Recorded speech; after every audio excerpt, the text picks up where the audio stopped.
joining the Azure Power Lunch. And just once again, this call is being recorded. If you don't want to be recorded, you may want to drop off now. Manoj, I will hand it over to you. So please uh, take it away. Thank you, Navid. I'll just share my screen. Get started.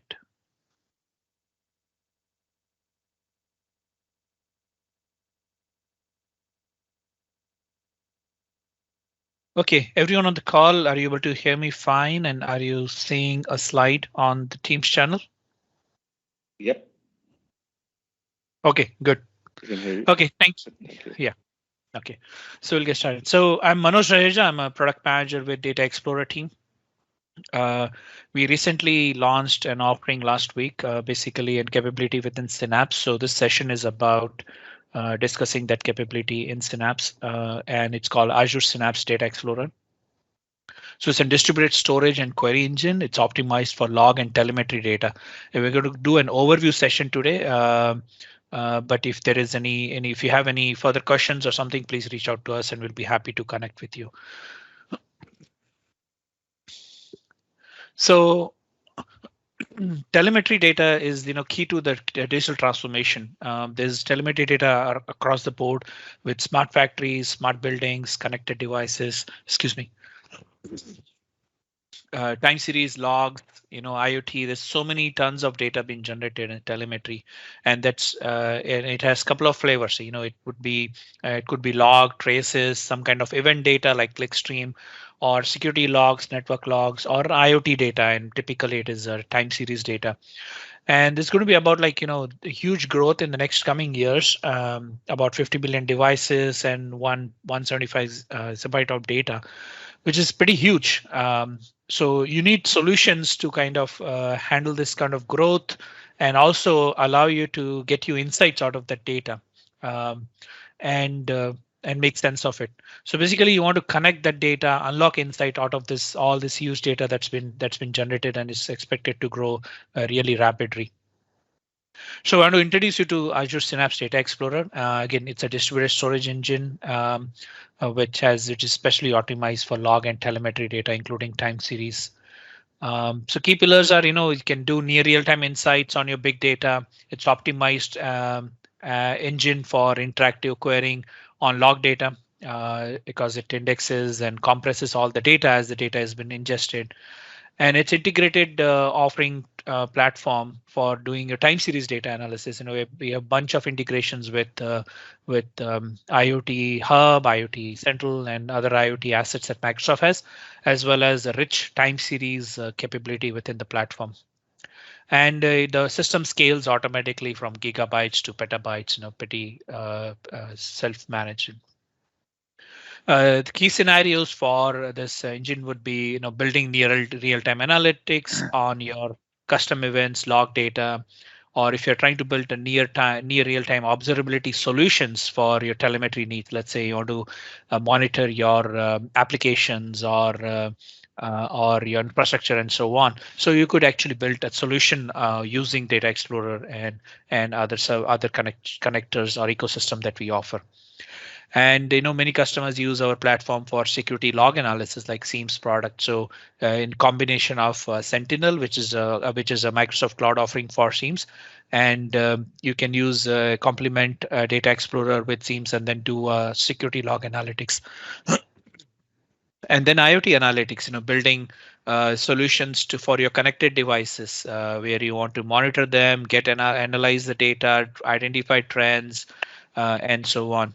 And finally, if you're an ISV or a software provider or a service provider to your customers, and then you may need an solution that you are selling to your customers, so we can use this as an underlying platform, like Microsoft does today. Azure Monitor, Application Insights, PlayFab. The tons of product that Microsoft sells are actually built on top of this technology, as well as internally Microsoft. We use this technology for many years.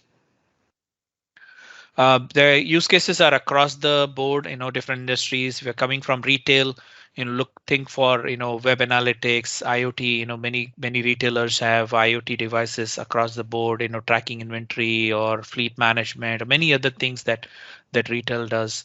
Even warehouses, warehouses have so many devices that does. So there's a lot of use cases in retail.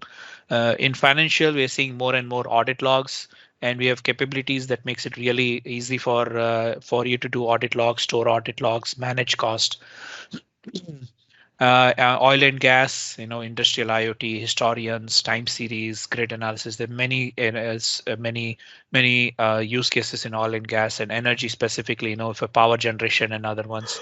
Um, we have customers who are like, providing like Hilo, for example, in Canada. They provide, electricity and various energy services to their customers. So there's tons of data that comes in, monitoring their grid and, their meters and other things. So there's a lot of use cases there. Security, as I mentioned earlier, threat detection, SIEMs product, and so on. And healthcare, you have IoT devices, analytics, and so on. Advertising, we have many customers who are doing where they monitor their ad campaigns. One of our customer, Tabula, it's actually they collect all the CDN logs, put it into the platform, and that they use that data to optimize their ads that have been delivered. And most of the ads you will see online are actually delivered by Tabula. So pretty huge scale. Again, in media entertainment, we have customers using us for analyzing their streaming performance of the digital streaming assets, identifying the whole end-to-end view of how the content has been delivered to the customer or to their users, and then improving on the fly. Deciding routing CDNs to different routing customers to different CDNs. A lot of optimizations customers do on the fly. And finally, automotive manufacturing, connected cars, fleet management, those are the ones. And across the board, you'll have log traces, metrics. Every company has that, so you can leverage this service for that. I would like to pause here before I move forward. If there is any questions, we can take now.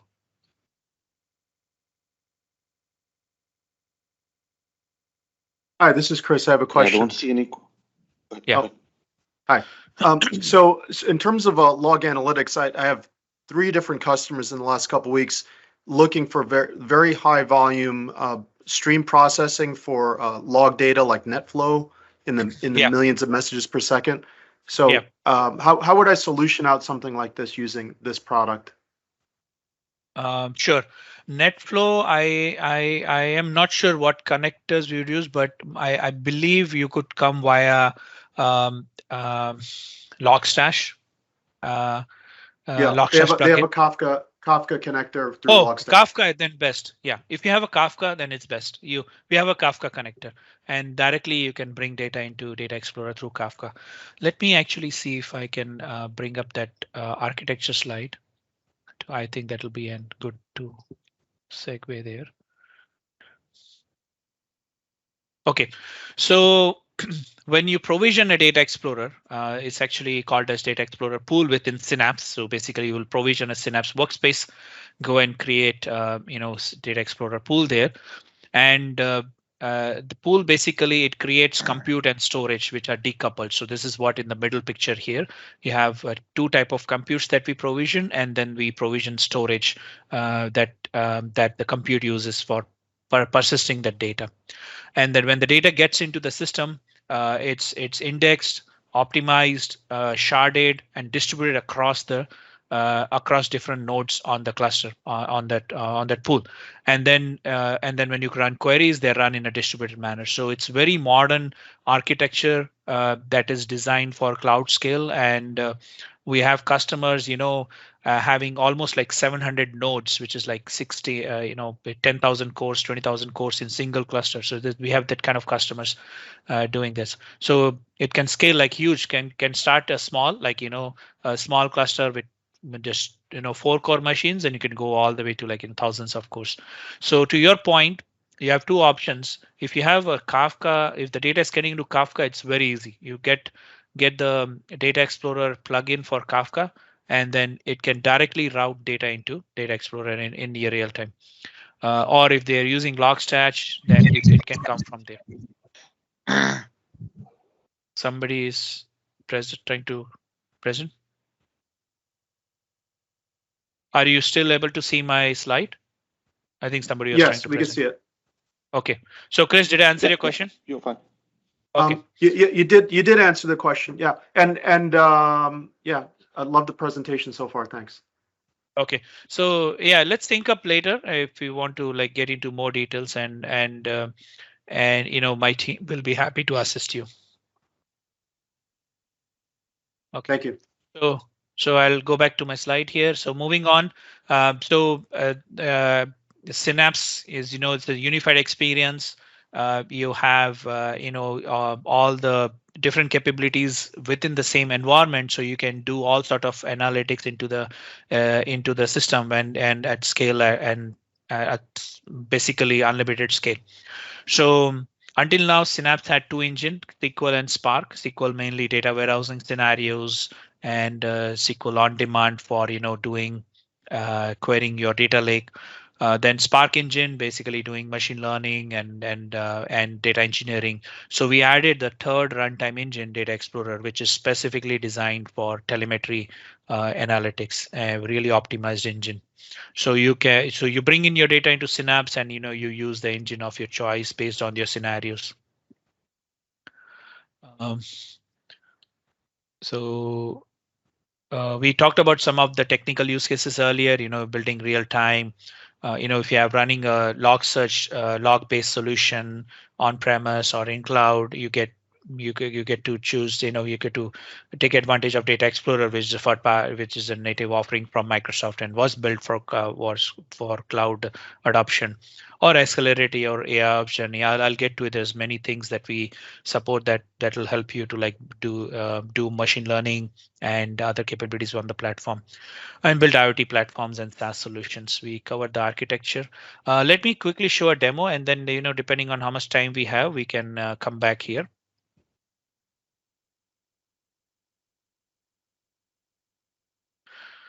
Okay, so to get started, you can provision the Data Explorer pool in Synapse. Can I quickly get a idea of how many of you are already using Synapse? Maybe just show your hands on so I get a count.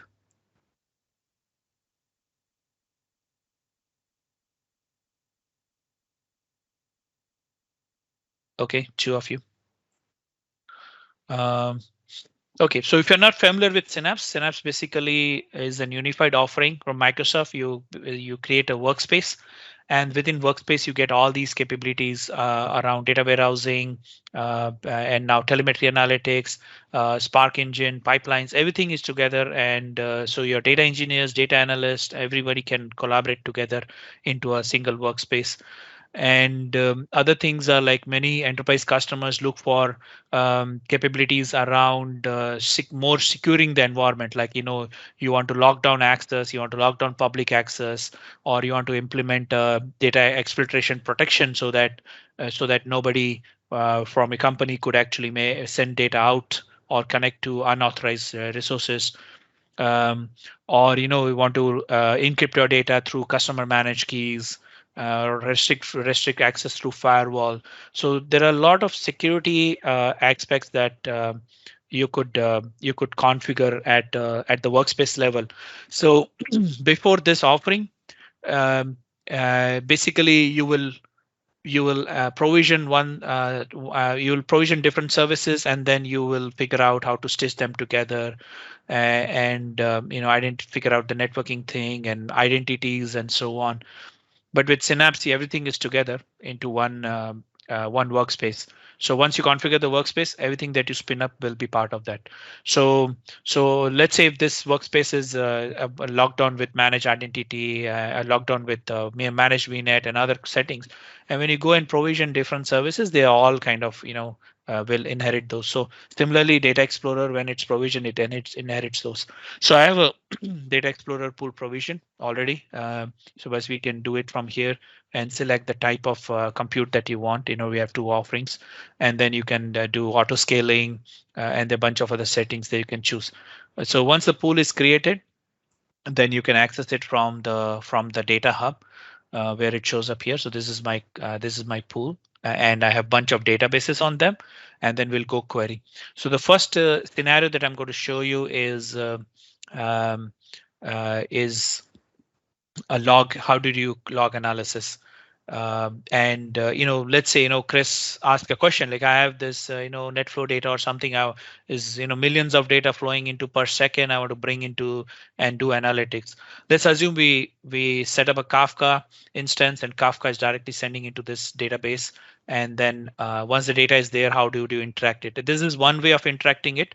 And I'll bring the slide here back so it's very clear on what it can do. So what we are looking at right now is this area here, the studio experience. But there are so many other things that you can leverage to access the data.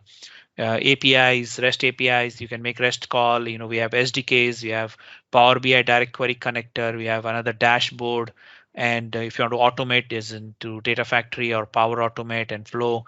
And if you're an IoT scenarios, Grafana is very popular. So Grafana support. We have Direct Connector. Jupyter Notebook, Spark, these are all like, integrations that are out of box. So we're just, in the interest of time, we're focusing on one. So don't think that this is the only way to interact. Okay, so let's say I have a database called log benchmark, and it has bunch of log data. Let's look at the log data here. So the query language that I'm using here is called KQL, Kusto Query Language. It's optimized for telemetry analytics. The way you start is with first is the table name, then you pipe it, and then you start writing query. Now it has deep IntelliSense support, so it knows it can guide you to write queries and be very productive. So I say log, and I want to say count.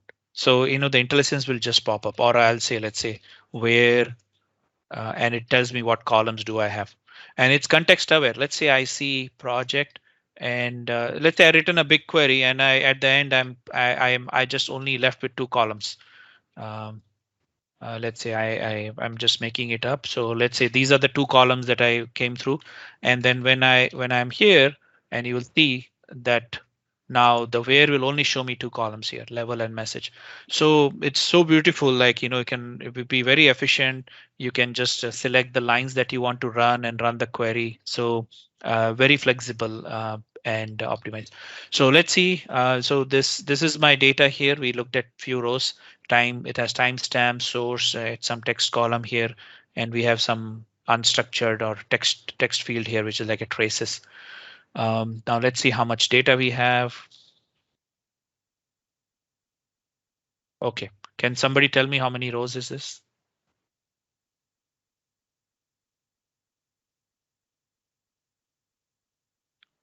No? Okay, I'll help. 403 billion rows. So I'm not joking. These are in there, and this data is all cached, indexed, distributed across nodes.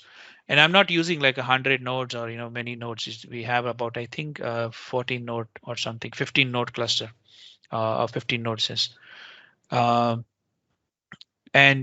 we're going to go and query this data. Now, first query that I'm running, query the data by just random. We want to go and figure out, how many errors do I have for where message contains this. So doing a text search, on this row. So let's run what happens. So just under 500 milliseconds, I have my response. So this is all possible because all the data that's getting ingested at the time of ingestion, it is indexed, compressed, and sharded. And the industry-leading indexing that we have that helps us to get to the data very quickly, including text and semi-structured and unstructured. The other one query I'm running is looking for a bunch of client IDs into this 403 billion rows data set. Let's run that, and just few seconds, or not even few seconds, at half a second, I get this data. We can increase some complexity here. Like you can go like it's a timestamp, then looking for certain sources, then different type of logs and so on, and then run this. And this is the aggregation that's happening at the end, which is like counting number of records by a log type. And again, within just half a second, within a second, I have this response.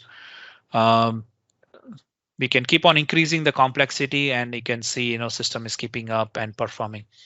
And it's not only like single user, it's a multi-tenant, multi-user system where you can have concurrent users, and we have documentation around how to design your database for high concurrency and so on. So it's really powerful. Finally, there are use cases that we come across with customers is like, hey, typically the log telemetry data is siloed. We will store it in a system that can only do monitoring. But it's tons of data that you can use for doing analysis. So let's say you have web logs coming into Data Explorer pool, and you use it for your operational purpose, like monitoring, troubleshooting, your DRIs, and so on. But also you have business data getting into a data warehouse. Let's say some people are trying to create certain workflows, or trying to buy certain things, or abandoning their workflow or something like that. So all that business data is sitting in data warehouse. Now, if you want to correlate that and see, hey, is there a problem in my infrastructure that is impacting my business? So it's harder to do it, without this capability. But I'll show you how. So I have a SQL data warehouse which has some business data. Again, this is a test data where you can get the scenario that I'm mentioning. Some signups. I have to see whether I'm losing signups, because is there a problem in my system?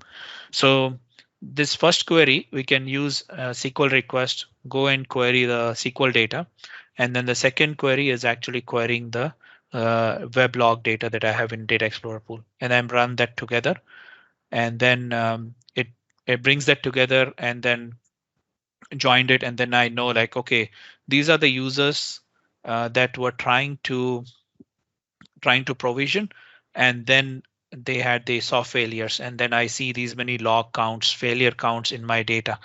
So I can now go and dig in more and figure out, hey, is there an infrastructure issue that is impacting? So it's very powerful.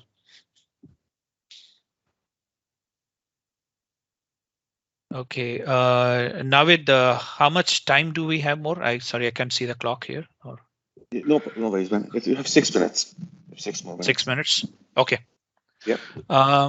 Okay, so I'll show some other capabilities very quickly.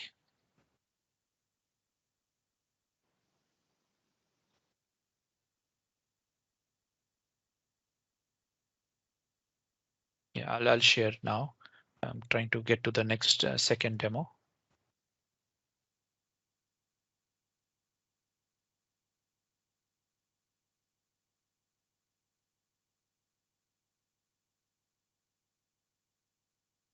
Okay, so I switched to a different workspace now, and here I have some more variety of data. I have some logs, I have some IoT data, and web data. We saw web data, so we'll just jump on to some other use cases.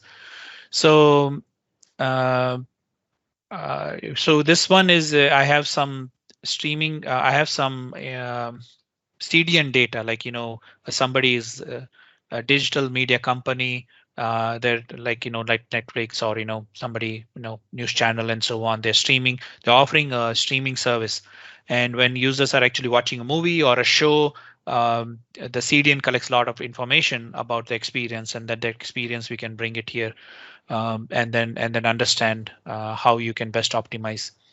So I'm going to jump directly to some unstructured data here. So I have like a lot of URLs here that I'm getting in the log. Now there's many things in the URL, which is like, how much bandwidth the customer is seeing, what type of file it's using, file format it's using. If you have noticed, like when you are watching a movie, suddenly it start buffering and you start seeing blurry and this thing. The service provider actually can find out, like, are there a lot of buffering happening? If there's buffering happening in a certain region, so they can switch you to a different CD, and a lot of optimization people do.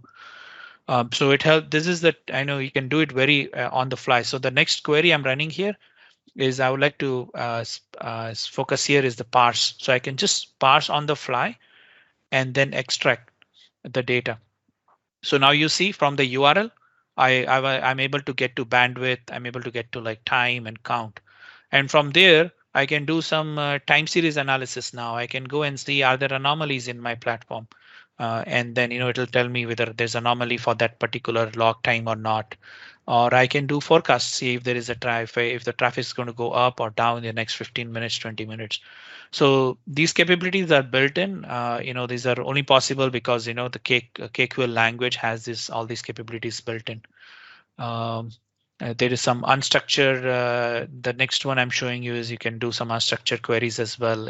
Directly on JSON.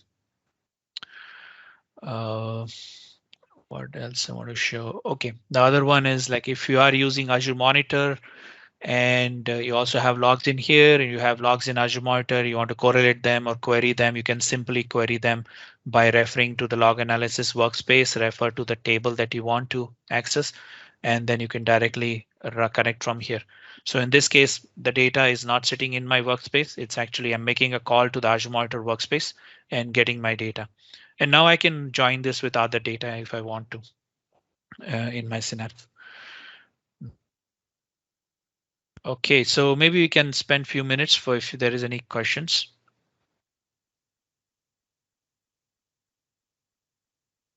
Manoj, that's really helpful, man. I mean, there's just such a large amount of data, and so quickly it can be queried. That's amazing. Any questions, folks? Hey, this is Sridhar. I have a question. Manoj, if you can go back to the slide where you're showing the source, right? The ingestion from where the data can be ingested, right? Yeah, definitely. So I'm working with a customer. They are going to be like a service provider where they're going to get the data from thousands of their customers, processing their logs, performance counters, providing analytics on that in a streaming way. Since it's all in with the different customers, 1,000+ customers, and if we put this solution, bringing this data explorer for their analysis and everything, and because they are not able, they can control the customers, right? How they will push it. So that REST API, I saw there's an API support there. Yes. Yeah. So my question is, when you have large amount of data, right? Will there be throttling? There will be throttling limits and everything, right? When you're in just millions of data. So how do we overcome this when you don't have a control on the client or the customers pushing the data? Okay, very good question. So there are certain, I mean, every system has limitations. If you're running a 4-core machine, only certain things you can do. You can't like so it depends on how big is your cluster is, how much nodes you have in what type of compute you're using, and specifically customers like this who are I would categorize them as ISV, and they are offering a multi-tenant. So we can connect with you and share some best practices on how you can design a multi-tenant solution on this one so that one neighbor doesn't impact other, avoid noisy neighbors, and how can do a safeguards on the system. By default, the system comes with some limitations. For example, a 16-core machine, or let's say you have 2 nodes, 32 cores. Okay, so you can do with 32 cores, you can do 24 parallel ingestions at any given time. So that's certain thing. There are certain limits, soft limits and hard limits on the system. On the query side, every query can return up to like 500,000 records, but you can override it and do it. So there are some default safeguards in the system that prevents this kind of issues. But then there is also a workload management that is there in the system that helps you to configure certain work groups and manage that way. But multi-tenant system, it takes more thoughts to how do you organize it. It depends on how do you organize the data and so on. So it's more complex than I think we can do a follow-up session on that. If you have some kind of if like some other customers doing it, if there is a reference architecture, that will be great. Yeah, reach out to me and then I'll connect you. Sure. Thank you very much. Okay, so I wanted to point out that we last week we have published a bunch of blogs, and I'll share this link with you. This is a getting started guide, so I'll highly encourage you to go through this guide, and you can.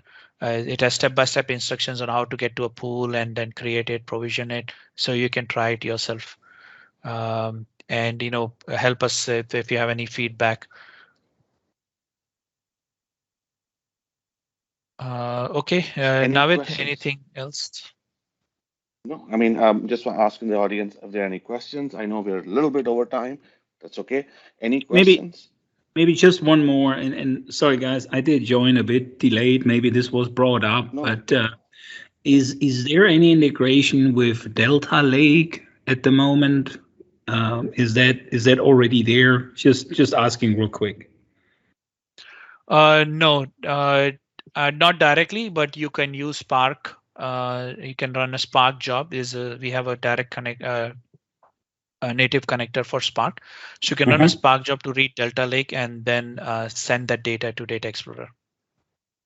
Gotcha. Is there any plans to add Delta Lake? Because we have quite a couple of customers that we direct to Delta Lake, and having an extra hub makes this more cumbersome from a delivery perspective. Let's follow up offline. Okay. There's a couple of things, right? The power of Data Explorer, you get all this power because the data is indexed, cached, and this thing. So in order to leverage that kind of response time, the data has to get into the system so that it is in the right structure and format. So in other words, you have your own format that guarantees that performance. Got it. Okay. Yeah. Okay. Yeah. If you directly query Delta Lake, then it becomes kind of a bad scenario where you are running a compute and that's querying against and you may not get this kind of performance on this data.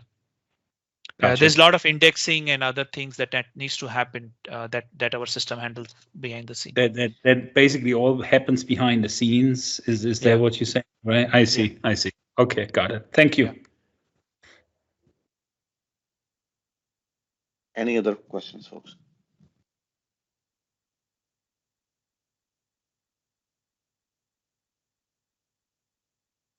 No, thanks. Okay, then. Thank you. Yes, Thanks this everyone session for is being joining. recorded. Yeah. No, just there was a question. Yes, this session is recorded. And yeah, go ahead. No, sorry to interrupt. No, I just want to say thank you to jump on another call now. But thank you. Thank and you. Then Thank you, Manoj. Really appreciate it. Yeah. Okay, bye. Thanks again. And I will post the slide deck. So have a wonderful day. Thank you again, Manoj, for joining and sharing this information with us. A wonderful day. We can. Bye. Thanks, guys.